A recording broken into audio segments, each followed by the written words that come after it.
tanggal 12 Januari, hari ke-12. Bacaan Kejadian pasal 32 sampai pasal 36. Pertemuan Yakub dengan Esau. Garis besar. Setelah berhasil melepaskan diri dari pamannya Laban, Yakub sekarang menghadapi bahaya yang lebih besar lagi dari saudaranya laki-laki Esau. Kemudian Yakub bergumul dengan malaikat Tuhan sampai fajar menyingsing. Setelah sebelumnya Yakub mengirim keluarganya menyeberangi Sungai Yabok. Tuhan meyakinkan Yakub tentang kehadirannya yang akan terus berlanjut. Tuhan memberikan Yakub pengingat dari pergumulan tersebut, yaitu sebuah nama baru, Israel, yang artinya orang yang berperang melawan Allah, dan menjadi seorang yang pincang permanen. Setelah berdamai dengan Tuhan, Yakub siap untuk didamaikan dengan Esau dan kembali ke Kanaan sebagai suatu bagian penting dalam penggenapan janji-janji Allah yang terus berlanjut. Renungan harian. Daud, Yabes, dan Yakub adalah 3 tokoh Alkitab yang tidak memiliki kesamaan. Daud, raja Israel yang perkasa. Yabes, sosok yang tidak jelas yang diceritakan pada 1 Tawari, serta Yakub, si penipu yang menjadi pelayan. Namun, mereka berbagi pengalaman yang sama. Daud berdoa, kiranya Allah mengasihi kita dan memberkati kita. Mazmur pasal 67 ayat 1. Yabes berdoa, kiranya Engkau memberkati aku berlimpah-limpah. 1 Tawari 4 ayat 10. Yakub bergumul dengan Tuhan berkata, aku tidak akan membiarkan Engkau pergi jika Engkau tidak memberkati aku. Kejadian pasal 32 ayat 26. Dan dalam setiap kasus di atas, Tuhan menjawab doa-doa tersebut dengan tepat. Kerajaan Daud menikmati kedamaian dan kemakmuran yang belum pernah terjadi sebelumnya. Yabes menerima dari Tuhan apa yang dimintanya, dan sebagai tanggapan atas permohonan Yakub, Tuhan memberkati Yakub. Mungkin Tuhan memiliki berkat untuk Anda dalam bentuk perlindungan seperti Daud, memperluas tanggung jawab seperti Yabes, atau janji baru seperti Yakub. Tapi itu semua baru akan kita peroleh jika kita ungkapkan dan minta dalam doa kepada Tuhan. Seperti firman Tuhan, kamu tidak memperoleh apa-apa karena kamu tidak berdoa. Yakub pasal 4 ayat 2. Gunakanlah doa Daud, Yabes, dan Yakub untuk mengungkapkan keinginan hatimu, dan jangan Anda kaget saat Tuhan menjawabnya. Semua berkat menuntut tanggung jawab. Jadi, jangan berdoa untuk meminta berkat jika Anda tidak siap untuk bertanggung jawab. Pendalaman.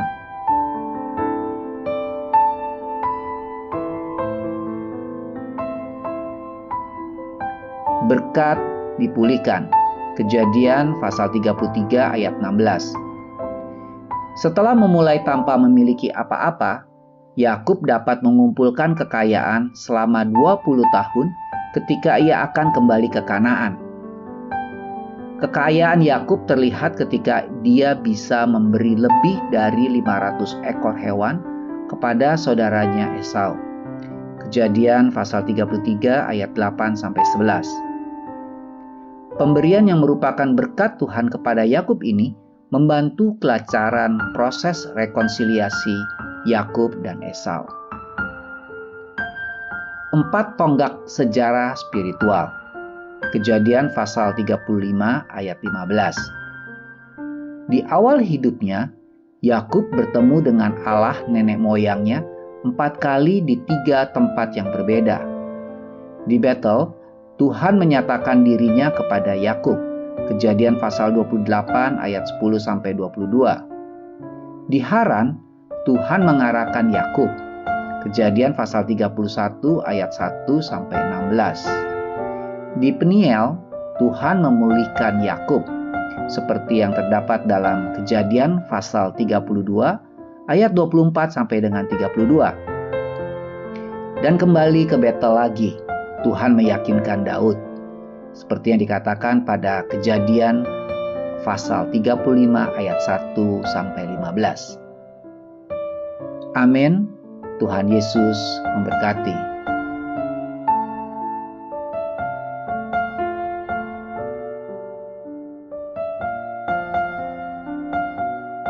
Kejadian pasal 32.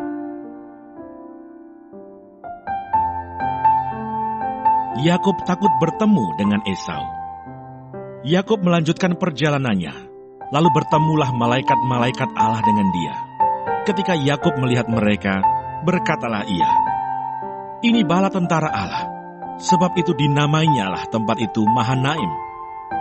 Sesudah itu Yakub menyuruh utusannya berjalan lebih dahulu mendapatkan Esau kakaknya ke tanah Seir, daerah Edom. Ia memerintahkan kepada mereka, "Beginilah kamu katakan kepada tuanku, kepada Esau, beginilah kata hambamu Yakub. Aku telah tinggal pada Laban sebagai orang asing dan diam di situ selama ini. Aku telah mempunyai lembu sapi, keledai dan kambing domba, budak laki-laki dan perempuan, dan aku menyuruh memberitahukan hal ini kepada tuanku, supaya aku mendapat kasihmu." Kemudian pulanglah para utusan itu kepada Yakub dan berkata, "Kami telah sampai kepada kakakmu, kepada Esau, dan ia pun sedang di jalan menemui engkau, diiringi oleh 400 orang. Lalu sangat takutlah Yakub dan merasa sesak hati. Maka dibaginyalah orang-orangnya yang bersama-sama dengan dia. Kambing dombanya, lembu sapi, dan untanya menjadi 2 pasukan. Sebab pikirnya, jika Esau datang menyerang pasukan yang satu sehingga terpukul kalah, maka pasukan yang tinggal akan terluput. Kemudian berkatalah Yakub, 'Ya Allah nenekku Abraham dan Allah ayahku Ishak, ya Tuhan, yang telah berfirman kepadaku, pulanglah ke negerimu serta kepada sanak saudaramu, dan aku akan berbuat baik kepadamu. Sekali-kali aku tidak layak untuk menerima segala kasih dan kesetiaan yang engkau tunjukkan kepada hambamu ini, sebab aku membawa hanya tongkatku ini waktu aku menyeberangi sungai Yordan ini. Tetapi sekarang telah menjadi 2 pasukan. Lepaskanlah kiranya aku dari tangan kakakku, dari tangan Esau, sebab aku takut kepadanya. Jangan-jangan ia datang membunuh aku, juga ibu-ibu dengan anak-anaknya. Bukankah engkau telah berfirman, tentu aku akan berbuat baik kepadamu dan menjadikan keturunanmu sebagai pasir di laut, yang karena banyaknya tidak dapat dihitung." Lalu bermalamlah ia di sana pada malam itu. Kemudian diambilnyalah dari apa yang ada padanya suatu persembahan untuk Esau kakaknya, yaitu 200 kambing betina dan 20 kambing jantan, 200 domba betina dan 20 domba jantan, 30 unta yang sedang menyusui beserta anak-anaknya, 40 lembu betina dan 10 lembu jantan, 20 keledai betina dan 10 keledai jantan. Diserahkannyalah semuanya itu kepada budak-budaknya untuk dijaga. Tiap-tiap kumpulan tersendiri, dan ia berkata kepada mereka, "Berjalanlah kamu lebih dahulu, dan jagalah, supaya ada jarak antara kumpulan yang satu dengan kumpulan yang lain." Diperintahkannyalah kepada yang paling di muka, "Apabila Esau kakakku bertemu dengan engkau dan bertanya kepadamu, 'Siapakah tuanmu, dan kemanakah engkau pergi, dan milik siapakah ternak yang di depanmu itu?' Jawablah, 'Milik hambamu Yakub.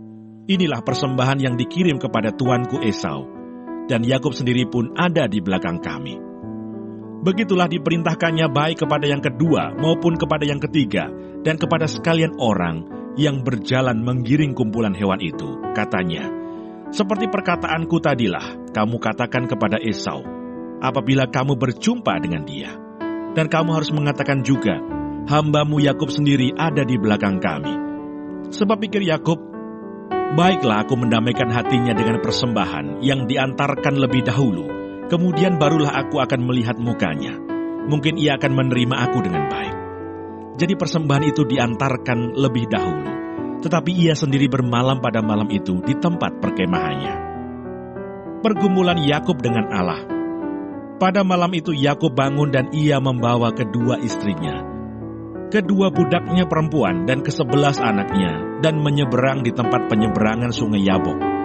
Sesudah ia menyeberangkan mereka, ia menyeberangkan juga segala miliknya. Lalu tinggallah Yakub seorang diri, dan seorang laki-laki bergulat dengan dia sampai fajar menyingsing. Ketika orang itu melihat bahwa ia tidak dapat mengalahkannya, ia memukul sendi pangkal paha Yakub, sehingga sendi pangkal paha itu terpelecok ketika ia bergulat dengan orang itu.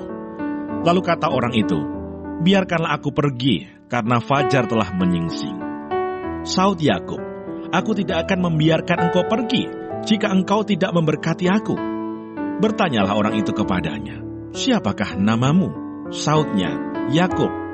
Lalu kata orang itu, "Namamu tidak akan disebutkan lagi Yakub, tetapi Israel, sebab engkau telah bergumul melawan Allah dan manusia, dan engkau menang."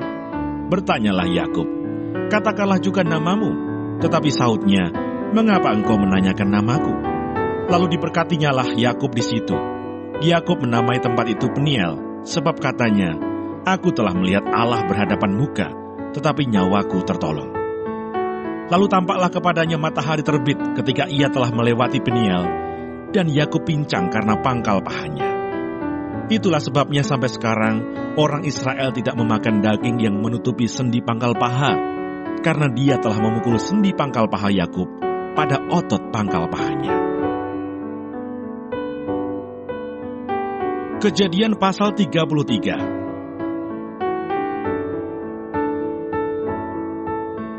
Yakub berbaik kembali dengan Esau. Yakub pun melayangkan pandangnya. Lalu dilihatnyalah Esau datang dengan diiringi oleh 400 orang. Maka diserahkannyalah sebagian dari anak-anak itu kepada Lea, dan sebagian kepada Rahel, serta kepada kedua budak perempuan itu. Ia menempatkan budak-budak perempuan itu beserta anak-anak mereka di muka, Lea beserta anak-anaknya di belakang mereka, dan Rahel beserta Yusuf di belakang sekali. Dan ia sendiri berjalan di depan mereka, dan ia sujud sampai ke tanah 7 kali, hingga ia sampai ke dekat kakaknya itu. Tetapi Esau berlari mendapatkan dia, didekapnya dia, dipeluk lehernya, dan diciumnya dia, lalu bertangis-tangisanlah mereka. Kemudian Esau melayangkan pandangnya, dilihatnyalah perempuan-perempuan dan anak-anak itu. Lalu ia bertanya, "Siapakah orang-orang yang beserta engkau itu?" Jawab Yakub, "Anak-anak yang telah dikaruniakan Allah kepada hamba-Mu ini." Sesudah itu mendekatlah budak-budak perempuan itu beserta anak-anaknya, lalu mereka sujud. Mendekat jugalah Lea beserta anak-anaknya, dan mereka pun sujud. Kemudian mendekatlah Yusuf beserta Rahel, dan mereka juga sujud. Berkatalah Esau, "Apakah maksudmu dengan seluruh pasukan yang telah bertemu dengan aku tadi?" Jawabnya, "Untuk mendapat kasih tuanku." Tetapi kata Esau, "Aku mempunyai banyak adikku, peganglah apa yang ada padamu." Tetapi kata Yakub, "Janganlah kiranya demikian. Jikalau aku telah mendapat kasih-Mu, terimalah persembahanku ini dari tanganku, karena memang melihatmu kamu adalah bagiku serasa melihat wajah Allah, dan engkau pun berkenan menyambut aku. Terimalah kiranya pemberian tanda salamku ini, yang telah kubawa kepadamu, sebab Allah telah memberi karunia kepadaku, dan aku pun mempunyai segala-galanya." Lalu dibujuk-bujuknyalah Esau sehingga diterimanya. Kata Esau, "Baiklah, kita berangkat berjalan terus, aku akan menyertai engkau." Tetapi Yakub berkata kepadanya, "Tuanku maklum bahwa anak-anak ini masih kurang kuat, dan bahwa beserta aku ada kambing domba dan lembu sapi yang masih menyusui. Jika diburu-buru 1 hari saja, maka seluruh kumpulan binatang itu akan mati. Biarlah kiranya tuanku berjalan lebih dahulu dari hamba-Mu ini, dan aku mau dengan hati-hati beringsut maju menurut langkah hewan yang berjalan di depanku, dan menurut langkah anak-anak, sampai aku tiba pada tuanku di Seir." Lalu kata Esau, "Kalau begitu baiklah, kutinggalkan padamu beberapa orang dari pengiringku." Tetapi Yakub berkata, "Tidak usah demikian. biarlah aku mendapat kasih tuanku saja." Jadi pulanglah Esau pada hari itu berjalan ke Seir. Tetapi Yakub berangkat ke Sukot, lalu mendirikan rumah, dan untuk ternaknya dibuatnya gubuk-gubuk. Itulah sebabnya tempat itu dinamai Sukot. Dalam perjalanannya dari Padan Aram, sampailah Yakub dengan selamat ke Sikem di tanah Kanaan. Lalu ia berkemah di sebelah timur kota itu. Kemudian dibelinyalah dari anak-anak Hemor, bapa Sikem, sebidang tanah, tempat ia memasang kemahnya dengan harga 100 kesita. Ia mendirikan mezbah di situ, dan dinamainya itu, Allah Israel ialah Allah. Kejadian pasal 34.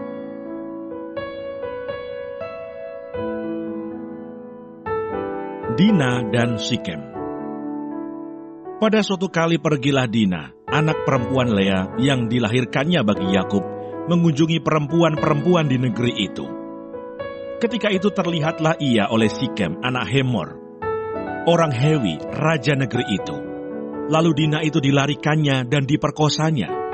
Tetapi terikatlah hatinya kepada Dina, anak Yakub. Ia cinta kepada gadis itu, lalu menenangkan hati gadis itu. Sebab itu berkatalah Sikem kepada Hemor ayahnya, "Ambillah bagiku gadis ini untuk menjadi istriku."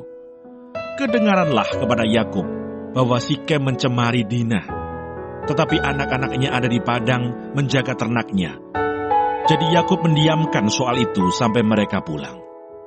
Lalu Hemor ayah Sikem pergi mendapatkan Yakub untuk berbicara dengan dia.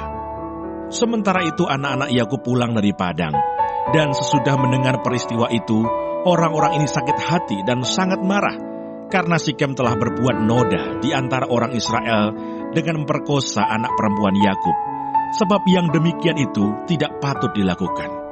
Berbicaralah Hemor kepada mereka itu, "Hati Sikem anakku mengingini anakmu.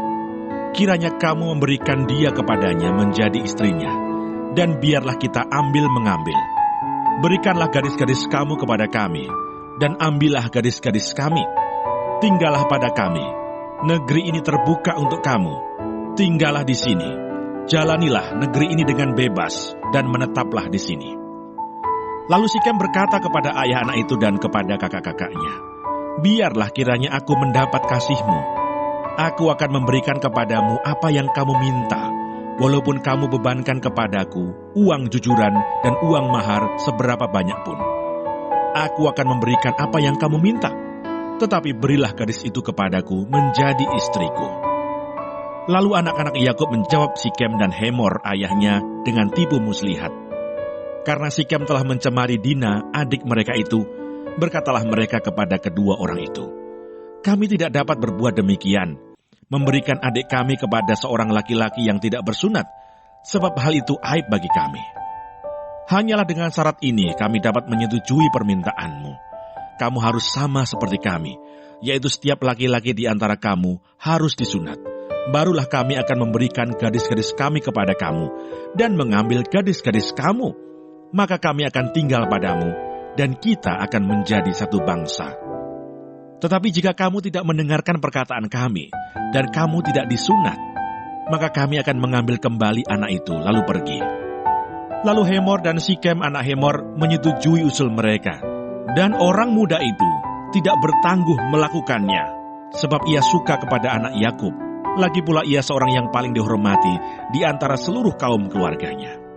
Lalu pergilah Hemor dan Sikem anaknya itu ke pintu gerbang kota mereka, dan mereka berbicara kepada penduduk kota itu, "Orang-orang itu mau hidup damai dengan kita. Biarlah mereka tinggal di negeri ini dan menjalaninya dengan bebas.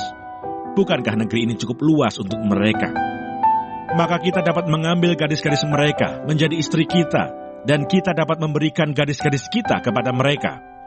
Namun hanya dengan syarat ini, orang-orang itu setuju tinggal bersama-sama dengan kita, sehingga kita menjadi satu bangsa, yaitu setiap laki-laki di antara kita harus disunat seperti mereka bersunat. Ternak mereka, harta benda mereka, dan segala hewan mereka, bukankah semuanya itu akan menjadi milik kita? Hanya biarlah kita menyetujui permintaan mereka, sehingga mereka tetap tinggal pada kita." Maka usul Hemor dan Sikem, anaknya itu, didengarkan oleh semua orang yang datang berkumpul di pintu gerbang kota itu. Lalu disunatlah setiap laki-laki, yakni setiap orang dewasa di kota itu. Pada hari ketiga, ketika mereka sedang menderita kesakitan, datanglah 2 orang anak Yakub, yaitu Simeon dan Levi, kakak-kakak Dina, setelah masing-masing mengambil pedangnya, menyerang kota itu dengan tidak takut-takut serta membunuh setiap laki-laki.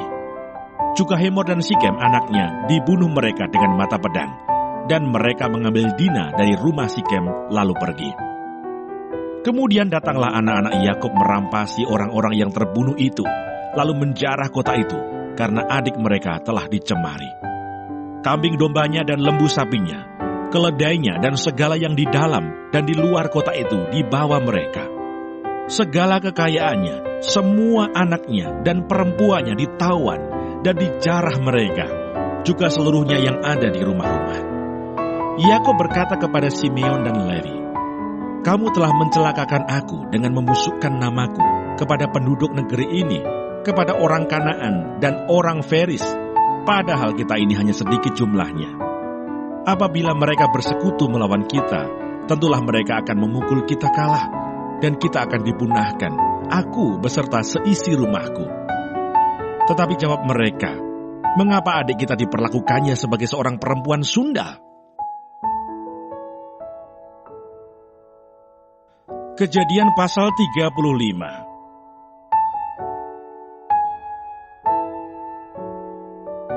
Yakub di Betel untuk kedua kalinya.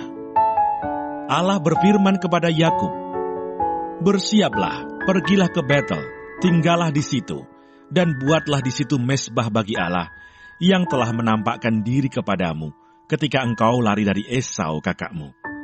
Lalu berkatalah Yakub kepada seisi rumahnya dan kepada semua orang yang bersama-sama dengan dia, "Jauhkanlah dewa-dewa asing yang ada di tengah-tengah kamu. Tahirkanlah dirimu dan tukarlah pakaianmu. Marilah kita bersiap dan pergi ke Betel. Aku akan membuat mezbah di situ bagi Allah, yang telah menjawab aku pada masa kesesakanku, dan yang telah menyertai aku di jalan yang kutempuh." Mereka menyerahkan kepada Yakub segala dewa asing yang dipunyai mereka, dan anting-anting yang ada pada telinga mereka. Lalu Yakub menanamnya di bawah pohon besar yang dekat Sikem. Sesudah itu berangkatlah mereka, dan kedahsyatan yang dari Allah meliputi kota-kota sekeliling mereka, sehingga anak-anak Yakub tidak dikejar. Lalu sampailah Yakub ke Luz yang di tanah Kanaan, yaitu Betel. Ia dan semua orang yang bersama-sama dengan dia. Didirikannya mezbah di situ, dan dinamainyalah tempat itu El Betel, karena Allah telah menyatakan diri kepadanya di situ, ketika ia lari terhadap kakaknya. Ketika Deborah, inang pengasuh Ribka, mati, dikuburkanlah ia di sebelah hilir Betel di bawah pohon besar, yang dinamai orang pohon besar penangisan. Setelah Yakub datang dari Padan Aram, maka Allah menampakkan diri pula kepadanya dan memberkati dia. Firman Allah kepadanya, "Namamu Yakub, dari sekarang namamu bukan lagi Yakub, melainkan Israel. Itulah yang akan menjadi namamu." Maka Allah menamai dia Israel. Lagi firman Allah kepadanya, "Akulah Allah yang Maha Kuasa, beranak cuculah dan bertambah banyak. Satu bangsa, bahkan sekumpulan bangsa-bangsa akan terjadi daripadamu, dan raja-raja akan berasal daripadamu. Dan negeri ini yang telah kuberikan kepada Abraham dan kepada Ishak, akan kuberikan kepadamu dan juga kepada keturunanmu." Lalu naiklah Allah meninggalkan Yakub dari tempat ia berfirman kepadanya. Kemudian Yakub mendirikan tugu di tempat itu, yakni tugu batu. Ia mempersembahkan korban curahan dan menuangkan minyak di atasnya. Yakub menamai tempat di mana Allah telah berfirman kepadanya, Betel. Kelahiran Benyamin, Rahel mati. Sesudah itu berangkatlah mereka dari Betel. Ketika mereka tidak berapa jauh lagi dari Efrata, bersalinlah Rahel, dan bersalinnya itu sangat sukar. Sedang ia sangat sukar bersalin, berkatalah bidan kepadanya, "Janganlah takut, sekali ini pun anak laki-laki yang kau dapat." Dan ketika ia hendak mengembuskan nafas sebab ia mati kemudian, diberikannya nama Ben-Oni kepada anak itu. Tetapi ayahnya menamainya Benyamin. Demikianlah Rahel mati, lalu ia dikuburkan di sisi jalan ke Efrata, yaitu Bethlehem. Yakub mendirikan tugu di atas kuburnya. Itulah tugu kubur Rahel sampai sekarang. Sesudah itu berangkatlah Israel. Lalu ia memasang kemahnya di seberang Migdal Eder.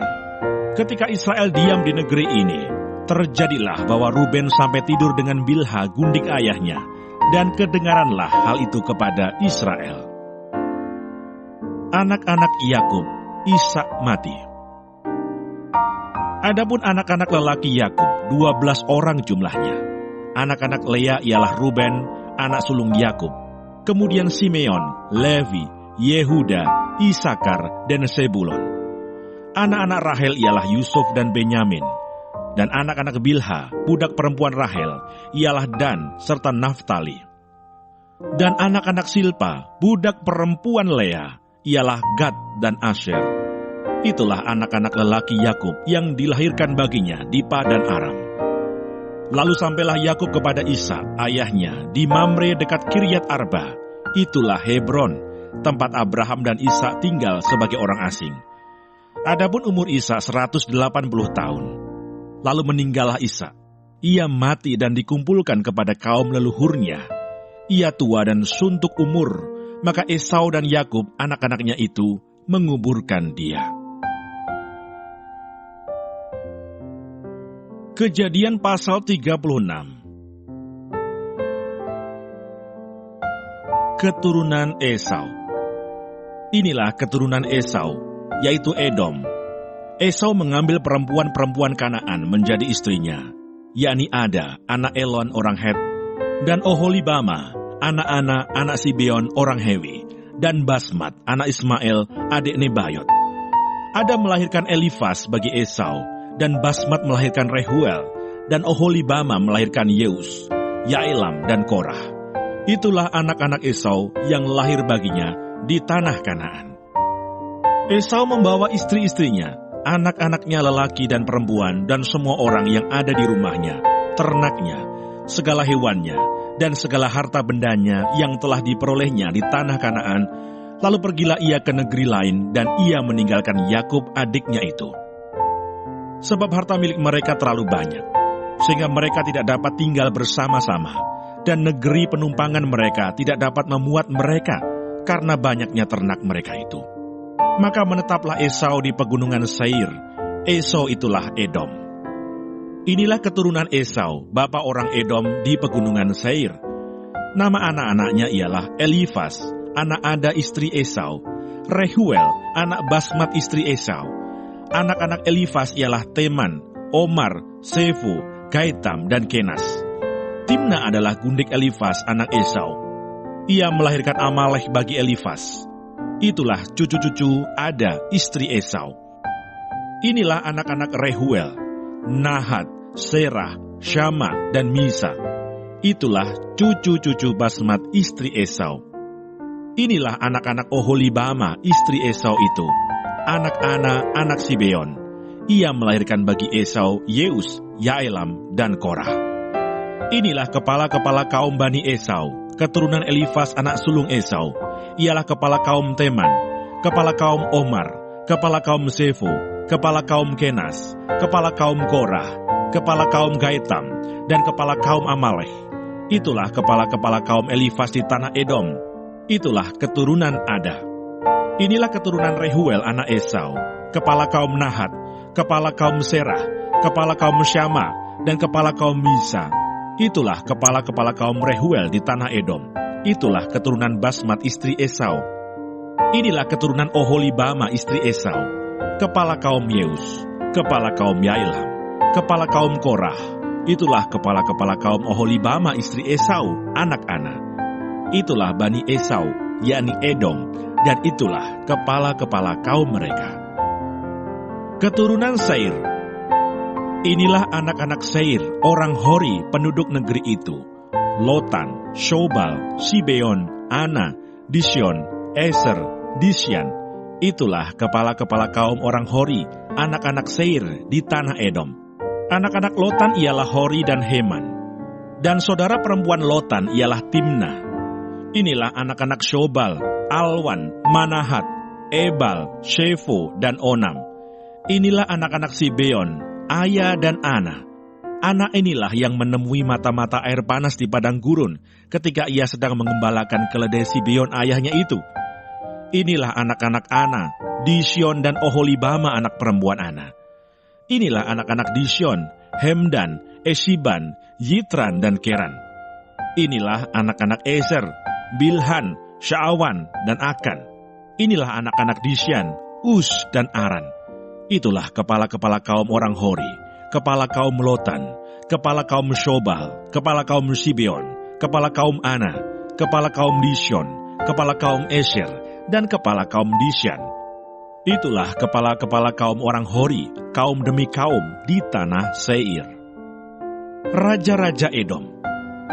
Inilah raja-raja yang memerintah di tanah Edom sebelum ada seorang raja memerintah atas orang Israel. Di Edom yang memerintah ialah Bela bin Beor dan kotanya bernama Dinhaba. Setelah Bela mati, Yobab bin Serah dari Bosra menjadi raja menggantikan dia. Setelah Yobab mati, Husram dari negeri orang Teman menjadi raja menggantikan dia. Setelah Husham mati, Hadad bin Bedad menjadi raja menggantikan dia. Dialah yang memukul kala orang Midian di daerah Moab dan kotanya bernama Awit. Setelah Hadad mati, Samla dari Masreka menjadi raja menggantikan dia. Setelah Samla mati, Saul dari Rehobot yang di pinggir sungai menjadi raja menggantikan dia. Setelah Saul mati, Baal-Hanan bin Akbor menjadi raja menggantikan dia. Setelah Baal-Hanan bin Akbor mati, Hadar menjadi raja menggantikan dia. Kotanya bernama Pahu, dan istrinya bernama Mehetabel, binti Matred binti Mesahab. Inilah nama kepala-kepala kaum Esau menurut kaum dan tempat mereka dengan nama mereka masing-masing.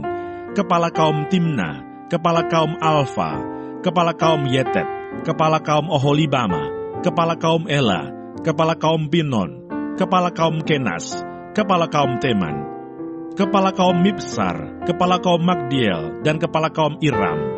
Itulah kepala-kepala kaum Edom menurut tempat kediaman mereka di tanah milik mereka. Edom ialah Esau, bapa orang Edom.